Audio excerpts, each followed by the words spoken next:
કોઈ પણ ક્ષેત્રનો કામ હોય, હોસ્પિટલનો હોય કે ગમે ત્યાંનો હોય, તમે અમને યાદ કરજો, અમે તમારી સાથે ઊભા છે. આ એક પાટીલ સાહેબને એક દેન છે. સાહેબે દરેક સમાજમાં કંઈ ના કંઈ યોગદાન આપેલું છે. હમણાં 1 મહિના પહેલા જ આત્મારામભાઈએ એક કાર્યક્રમ રાખેલો, ત્યાં પણ પાટીલ સાહેબે હાજરી આપી.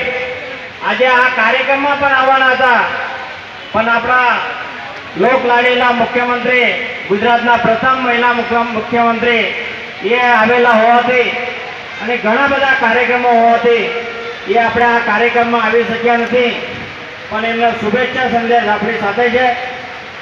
મિત્રો, સમાજને એકત્ર કરવો બહુ મુશ્કેલ કામ હોય છે.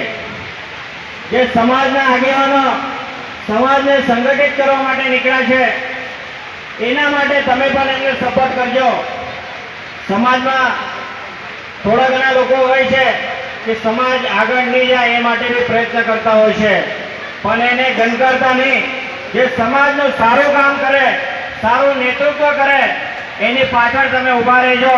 અને બીજા તમારે કોઈ સમસ્યા હશે એ માટે અમે બેઠા છે. સમાજમાંથી આવા આગેવાનો તૈયાર થવા જ જોઈએ, તો જ સમાજ આગળ આવે. અને આપણે આટલા દૂરથી અહીંયા ગુજરાતમાં આવેલા છે, ત્યારે આપણો પ્રથમ કર્તવ્ય છે કે સમાજને એકત્રિત કરવું, એ આપણો પહેલું કર્તવ્ય છે. અને આજના સેવાલાલ મહારાજ જન્મ જયંતિ પ્રસંગે આજે આત્મારામભાઈએ મને 2-3 ફોન કર્યા. અમે પણ ત્યાં મુખ્યમંત્રી શ્રીના કાર્યક્રમમાં હતા, પણ ત્યાંથી હું સ્પેશિયલ આ કાર્યક્રમ માટે અને આપણા સાંસદ શ્રી CR પાટીલ સાહેબનો શુભેચ્છા સંદેશ લઈને ખાસ